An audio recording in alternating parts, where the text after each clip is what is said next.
pick your chairman, not your team. You see clubs get rid of managers when they're being successful and then bring a new manager in and then they hit some form of decline. We all know football. It's a funny game and ultimately you don't always get what you deserve. I like to understand a player. I like to know them as a person. If you buy into them as a person, they buy into you.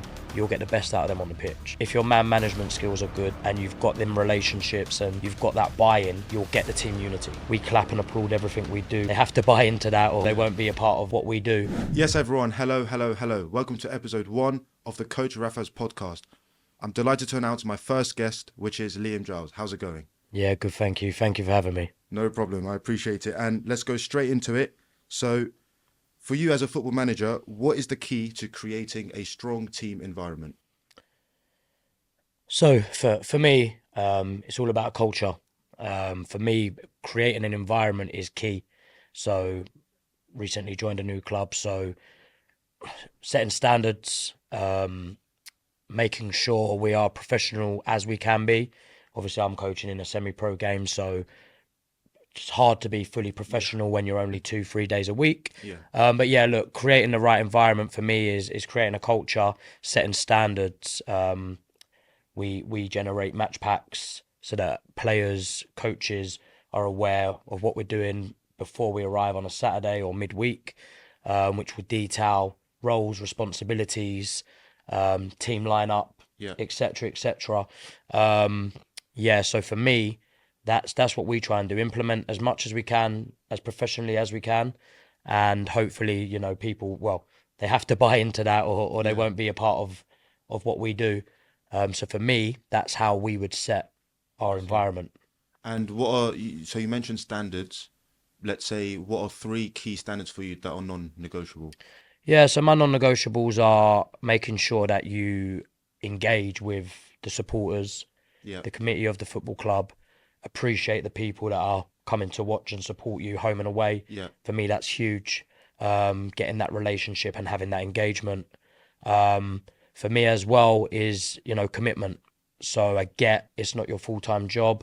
However, you sign up to be a part of what I want to do, Exactly. which means I'm very full on. Making sure you're there and you're available and you're on time is another one. And the third one, again, for me, is just making sure, again, the buy-in's there. So making sure the culture's there.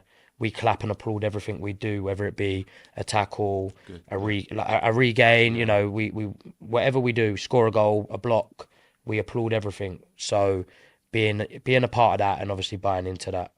Yes, and if you remember, there was a video of Ange Postecoglou when he said one bad egg in a changing room can affect the whole team. Yeah. So from your perspective, if that bad egg or that player with a negative attitude is the best player in the team, how do you go about working with that?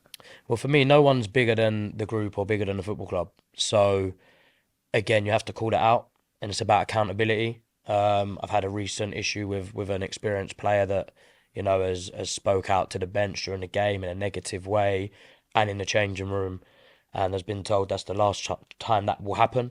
Right. Otherwise, they'll go. So, for me, it's about making an example of those that do step over that line, because look, it's not, at the end of the day, we're here to work together. Exactly. So it's not a dictatorship. So for me, if someone does speak out or somebody has crossed that line, you have to make the example of them. Otherwise, everyone else thinks that that's okay and potentially could follow suit. I see, right. And would you say when it comes to certain actions that you have to call out, do you do it strategically where you call them out in front of the whole team?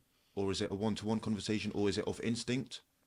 How do you go about that? So for me, it depends on the character of the player. Okay. So again, where the man management comes into it. So certain players I know I could call out in front of the group, and it might not make as big as an impact as it would others. Some need to be pulled to one side. But if it's a clear discipline issue, I will make, if I see fit, I have to make an example of them in front of the group, then so be it.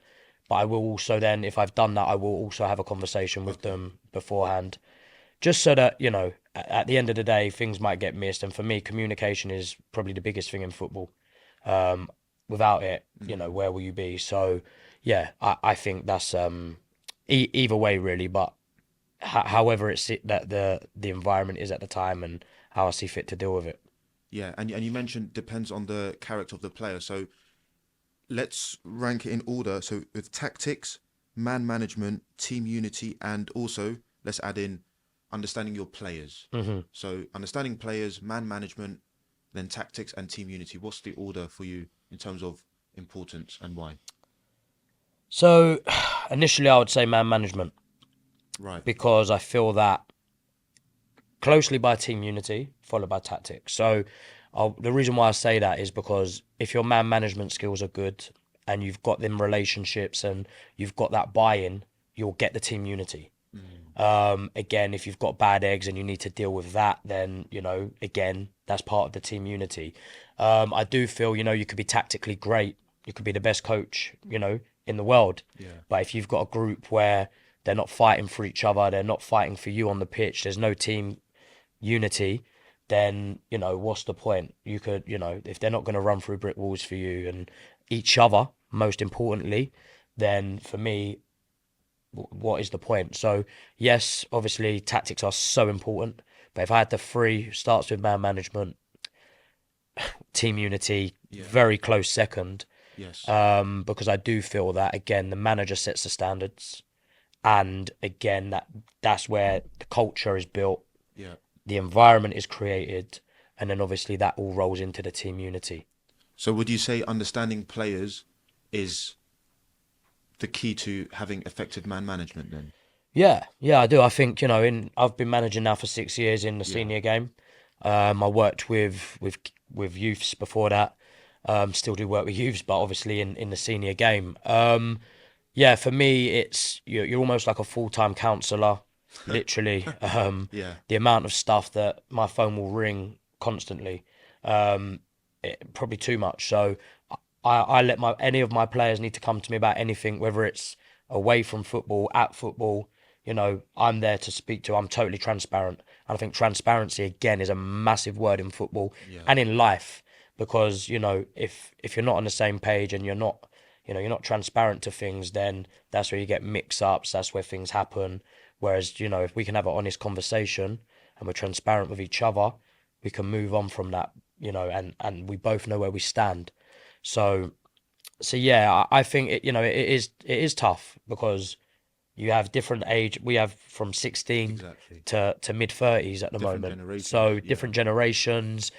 The older ones that have been there, done that, got the t-shirt, perhaps are harder to get to buy into what you're trying to do. But but then on the flip side, it does work the other way where they do buy in, and the younger players harder to buy Yeah. in. So Yeah. again, yeah, it's about every player you have to treat slightly different in terms of how you manage them. Um, yeah, it's a tough one, really. And how do you, from your experience and you personally, how do you get to understand the player or the person behind the player? Are there specific ways that you go about it, or do you just observe them? How do you go about that? Yeah, so I think a bit of both, really. So again, I like to understand a player. I like to know them as a person. So again, what you've said there, a big thing for me is if you buy into them as a person, they buy into you, you'll get the best out of them on the pitch. Yeah. So a lot of my players, like I say, I'll have conversations with. There's been times down the line where players have called me up with problems, whether it be with their girlfriends, their wives, whether it be they're having money problems or they've just lost their job. And, there's many players out there that will hear this and will be nodding their heads because, I've lent players money. I've gone to meet them and gone for lunch and had conversations with them. Because like I say, it's very important to me that if we buy into each other, I will get the best out of them. And you need to know, you don't know what's going on in their lives. You don't know whether, player A is traveling from work on a Saturday morning. He's had to rush around. And if he's a little bit late, but you've been transparent, why, so you can manage that. Where, you might have player B who has been out on a Friday night, and he's actually, took a liberty. Yeah. So then, it's about knowing your players as people, understanding them as people, and then I feel you'll get the best out of them long term. Exactly. And I think especially with, let's say, when you have reduced contact time with them on the pitch, once a week, twice a week training, or once a week match, that becomes more important. when you get to know them as a person, what they do behind the scenes. So yeah, definitely. And linked to players and transparency, how do you deal with a player who isn't happy with their game time? Yeah, so again, I think there's never just one way, right? So, for example, we have an under 23s at our club, Yeah, so a development squad, as they say. So I like to have a one club ethos where I work.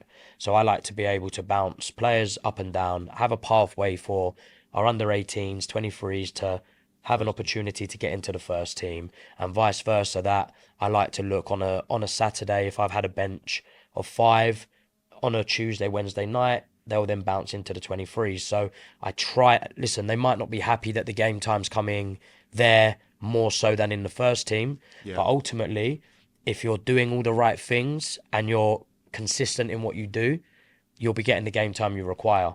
However, there is obviously different cases of players coming into you back from injury. You're just signing a player, and at this moment you might not be able to get them straight in the starting lineup. So again, I have a lot of contacts with clubs level below I us, see. Yeah, or a couple level below us even, that so that what we can do is dual register them, send them out, get their game time up. But again, it comes down to communication and being transparent, exactly. because otherwise they think you're just, getting rid, you're just kicking Yeah, them to the curb. So again, I've got a player with me at the moment who signed for me when I initially come into my new club. Obviously it was a complete rebuild. We had two players when I joined. So, right. and being mid-season, that's extremely tough, especially at step five, right? So I've had to create Yeah, a whole new group. So he came in initially, fell down the pecking order as such. So I've found him football elsewhere. So I'm constantly in communication with him, making sure he's okay with the club that he went to, finding out how yeah. he's getting on. With a look to bring him back when the time's right. So, with that in mind, let's say there's a player who is training well. Hmm. The 25 minutes that he's had on a Saturday, he's performed well. Let's Hmm. say 3 games in a row. Hmm. They're like, Coach, I want to start. I'm not happy with. Or they might even start to look at other players, but like, why is he playing instead of me? Hmm. They're very transparent with you. Yeah. So, how would you deal with that type of scenario? So again, as I say, transparency, yeah, is massive. For me, one thing I will always say to players is worry about yourself, Yeah, because yeah, the minute they start saying, well, what about him, and what about him, they're undermining their teammate. So for me, it's more about you as a person. So if you've been doing well and you're knocking on my door now, your opportunity will arise, yeah, because ultimately you do get it. And there's, everyone that's played and been involved at clubs, they always say there's a favourite, or managers have certain favourites. As the striker might not score for 15 games, he's still playing, but a guy's coming off the bench scoring every week, yes, for example. Now, for me, it's if you're performing and you're knocking on the door, you will get your chance, you will get your opportunity. But I am a great believer as well that you play to your opposition, so, and to your okay, conditions. So especially at this time of year, you know, we can't really play much football on the floor because the pitches we're going to are very heavy. Um, and you're basically creating your own downfall to making mistakes. exactly. Again, we're not able to work every day, so the limited time we have. So I like to try and play in the opposition's half, Yeah, play a lot more direct, but not hoof the ball, but we play direct play into our wingers, yeah, etc. Um, so yeah, so like for me, as long as we set up our game plan for that game, striker A might suit us because we're going direct, the ball's gonna stick, and striker B actually is game back to goal is not very good. yeah. So that guy might be sit on the bench, but effectively, if this game suits him, he will play. And do you communicate this to your players? Is that Yeah, right? Yeah, as much as I can, And again, we trained last night. I can never get away because I'm having 4 or 5 conversations. I'm looking at the watch thinking, Jesus, I've got to be out. I've got an early see what you start, mean in a way. But listen, it's part of the job. Yeah, And again, like football is like any managerial role. Okay, so if you're working, you're running a group of guys in an office. You need to be able to same manage thing. that. Yeah, I have my own construction business, a scaffolding business. yeah, I've had to manage guys since I was 25. yeah, So I find it's pretty similar. There's guys I know at work that can have certain strengths and certain weaknesses. So yeah, you have to manage that. It's no different in football. exactly. And linked with the strengths and weaknesses that you've just mentioned, do you have your own set identity that you take wherever you go? Or do you look at the team, look at the squad, okay, what's his strength, what's his strength, how can I best utilize that? Or do you find a balance, especially considering we're on the same page in terms of the reduced contact time affects your identity as a manager, but is there a balance for you, or is it my way or the highway? Yeah, no, I think there has to be a balance, right? And again, everything's circumstantial. So Yeah, yes, I have a way of playing, a way I like to see football played.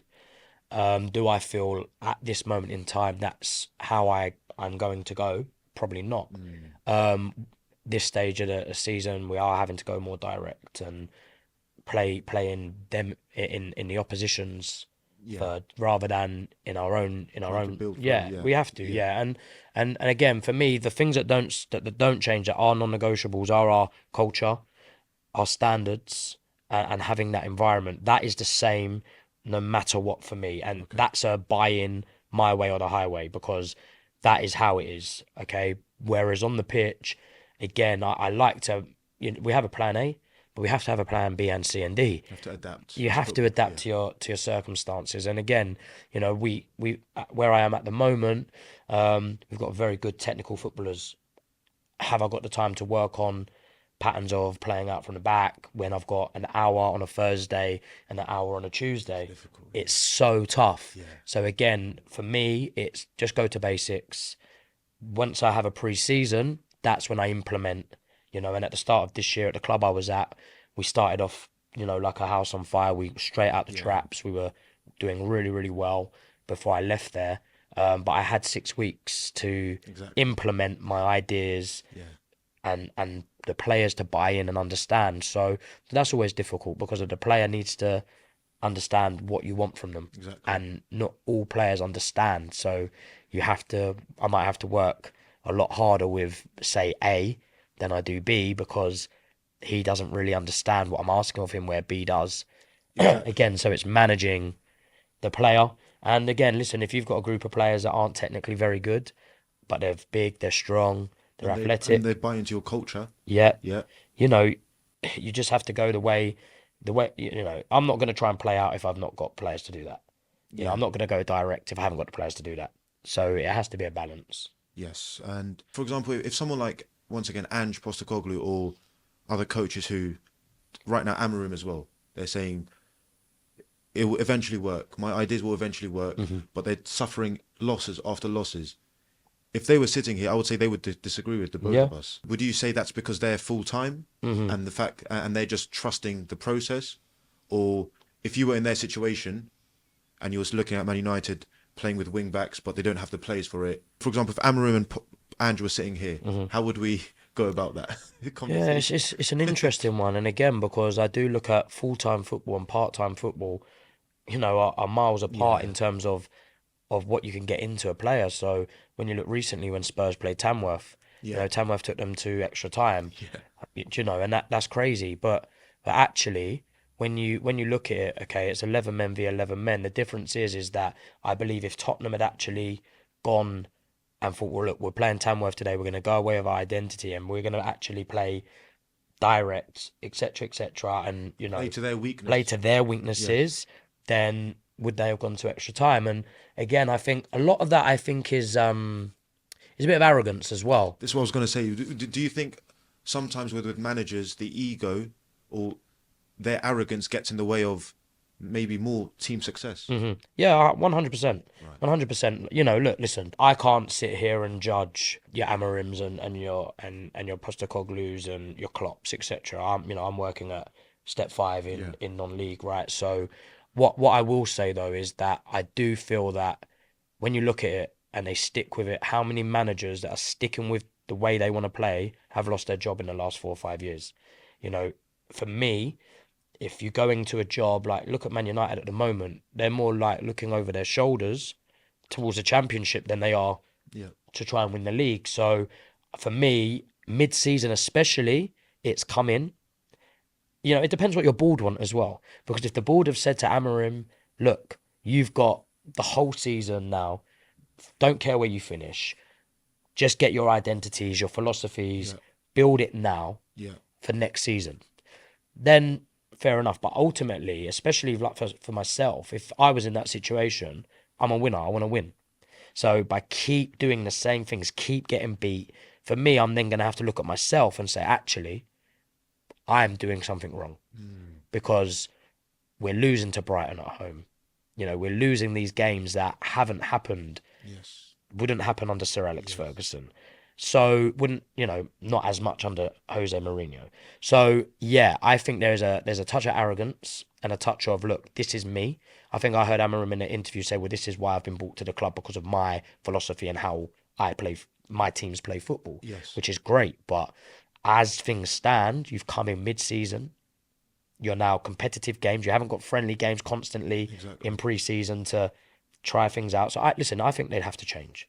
They have to change and then reevaluate it once they're a bit safer. Because how long does he pursue it? If they keep losing, Yeah. when does he change? So that's linked to so would you say as a manager, yes, you have your own ideas and identity, but you should always have a devil's advocate, or you should always look yourself in the mirror when things aren't going well. Yeah. Or do you still look at players, be like, oh no, if he was slightly better, no, I need a window, I need a transfer window. So as you said, adapting and just adapting to your situation, especially at semi-pro level, with different types of pitches, with player availability, it's so important. And you just mentioned what the board want. So in semi-professional football, how important is the relationship between the manager and the chairman and the board? That's a very good question because I was always told. So my dad managed at non-league, Right. so I've grown up around my dad managing, seeing situations he's faced. I was always at games, Yeah. in the car. When I then got a bit older and was going to work with him, hearing him having conversations with players, coaches, etc. And I was always told, pick your chairman, not your team, Yes. not your club. Um, Yeah. Pick your chairman. Listen, it isn't always the case. I'm quite fortunate where I am. I've got a great chairman, great guy, very understanding. But there are, you know, there's. I'm not going to call other clubs out because I Yeah. don't want to do that. But you see clubs get rid of managers when they're being successful, and then they bring a new manager in, and then they hit some form of decline. Results aren't going their way, and there's always going to be a conflict at times because, you know, if you're not doing if you're not doing well, the manager will say, I need more from XYZ. I might need more from the club. I might need some more money for my budget. I might need some more time for facilities, Yeah. etc., etc. Whereas the club might look at it and go, well, no, you've got more than enough. You should be able to do the job. So it's about having that relationship, that understanding. And at my previous club, Croydon as well, I had a very good relationship with the chairman. And not just the chairman, the committee members, so the commercial manager and the vice chairman Right. and etc. etc. Head of football. So yeah, it's very important because I feel once you burn that bridge, It's there's no coming back. You know, and if you can if you can work together, and if I work and behave in the right manner, and you know treat my chairman, my board of directors see that I'm working in the right manner. I'm polite to them. yeah, My players are now engaged with them after a game, clapping them, etc., because of your etc. identity. Because of my Yeah. identity. When I go to the club and say I need X, I need some more footballs, something little like that, they'll be more likely to want to help rather than if I've got a relationship where I'm, you know, not that invested in them. Again, when we talk about investing in people, you know, on Saturday, one of the committee members couldn't get to the game. I offered him a lift.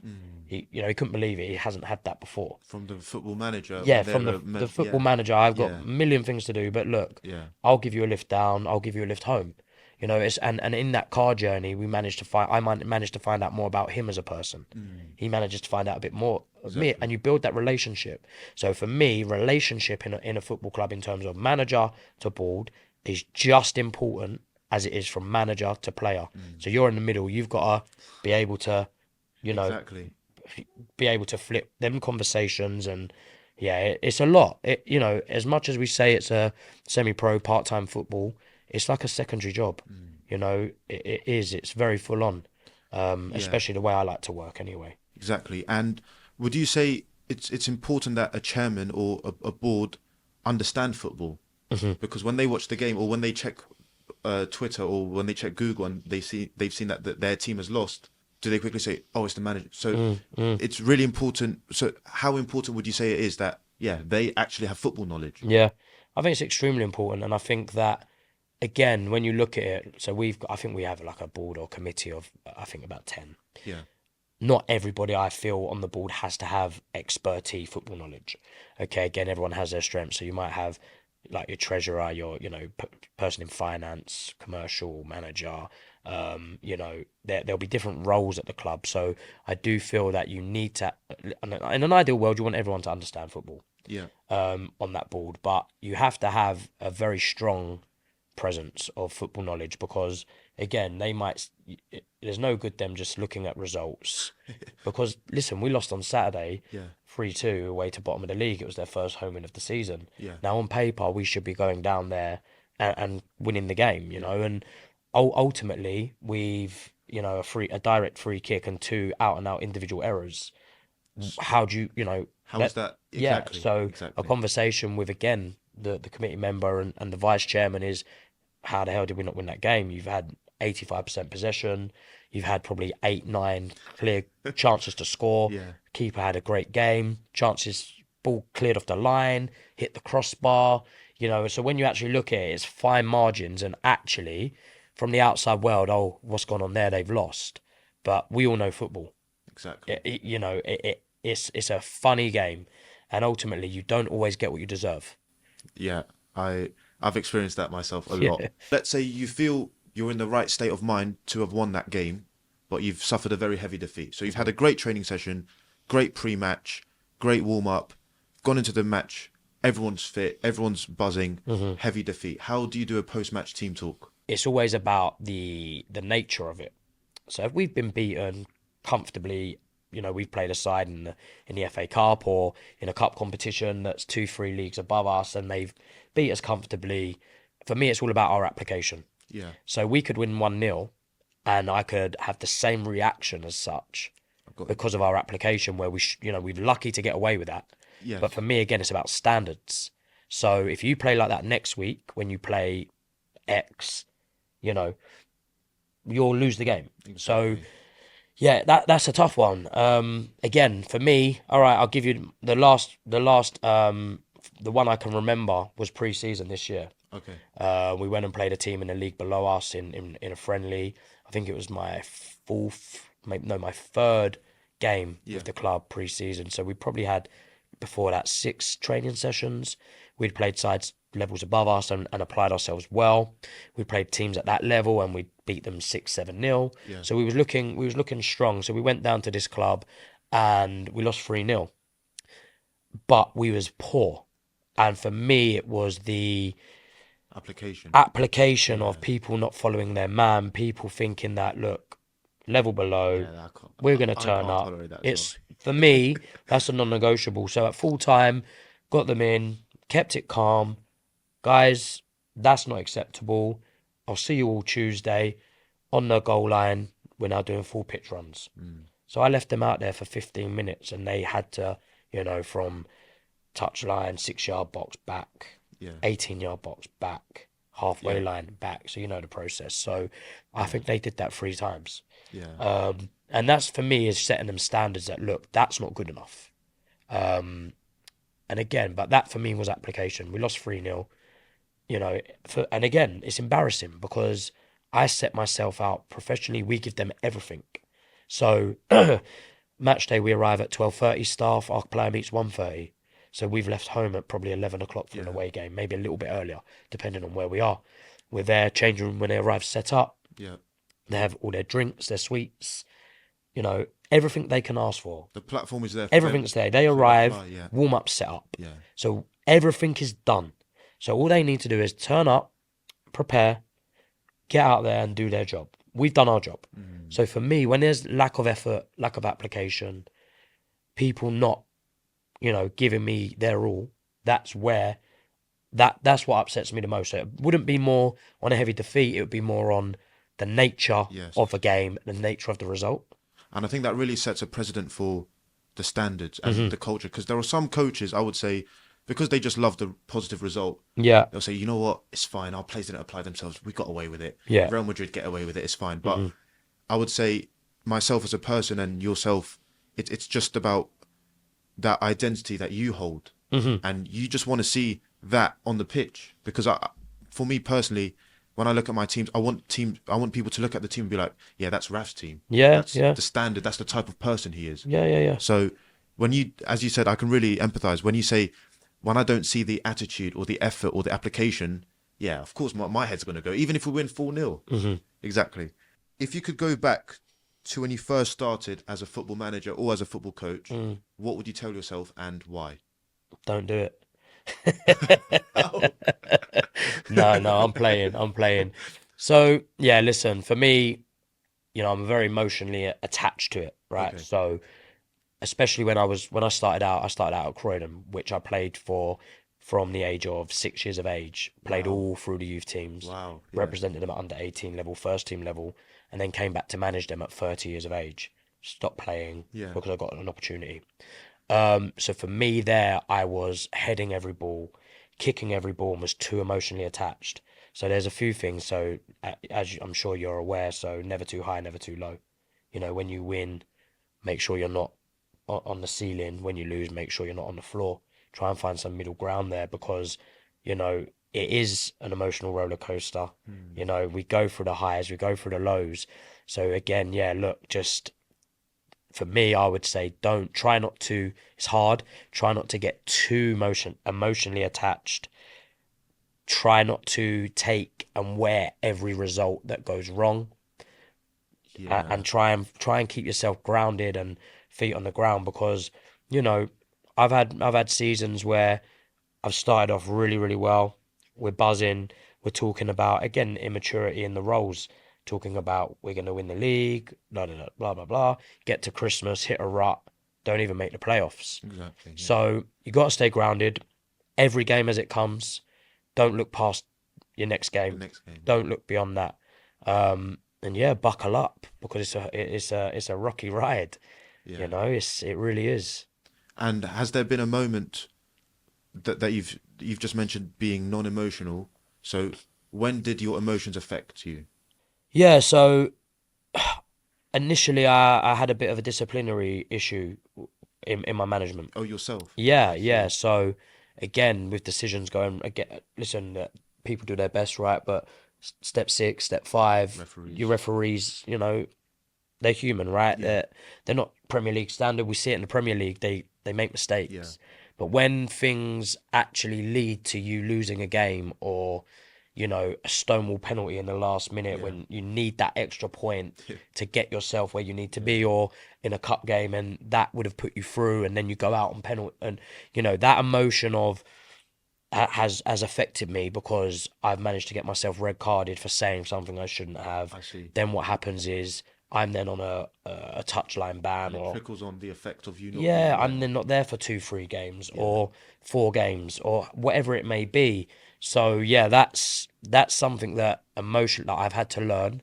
I will never say I'll never get sent off again because again, at times you get so emotionally involved in the game Yeah. because you want to win. It means so much. Yeah. So yeah, I will never say it won't never happen again, but you've got to try and manage it and try and, set an example as well to your players. Exactly. That's really important. Being level-headed, non-emotional, and I'll be honest, I'm learning that game by game as well. It's because we all love football, That's why and we're here, right? That's what and we do it for. and I think it's good to have that emotion because then sometimes when your players see you going over the top, they say, "Oh my God, my manager's actually in this game as well." Yeah, But as you said, there's a fine balance in not letting that affect the next game and the next game. 100%. And again, you want your players will ultimately, hopefully, come off of your energy.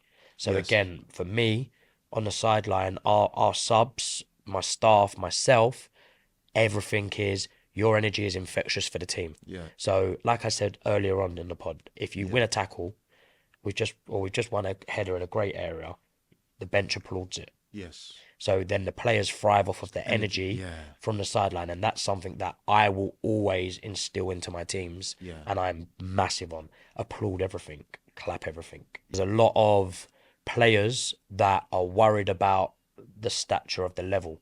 I see. So, Yeah. example, a player may be at a step three Ishmael Premier club on the bench getting 10 minutes, 5 minutes, 20 minutes. No good for their development. Yes, exactly. They'd be better off dropping either a level or two and build. Listen, nothing beats experience, in my opinion. And again, practice makes perfect, as they say. So Yeah. the more they're out there, they're actually experiencing real life situations.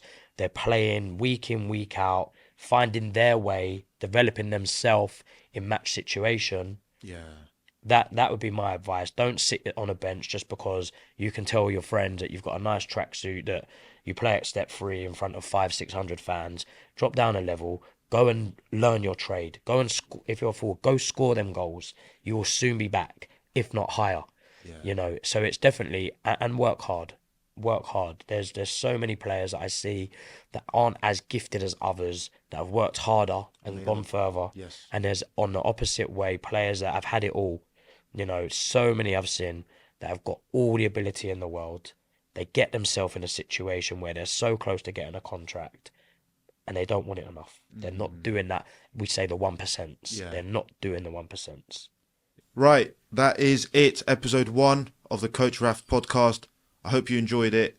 As I said earlier, off camera, this was my first podcast or episode as someone interviewing someone else. So I'm learning my trade, as Giles just mentioned. Drop a like, follow, comment, anything you want. Please engage with this podcast. Let's make it big. Let's grow it. And until next time, peace.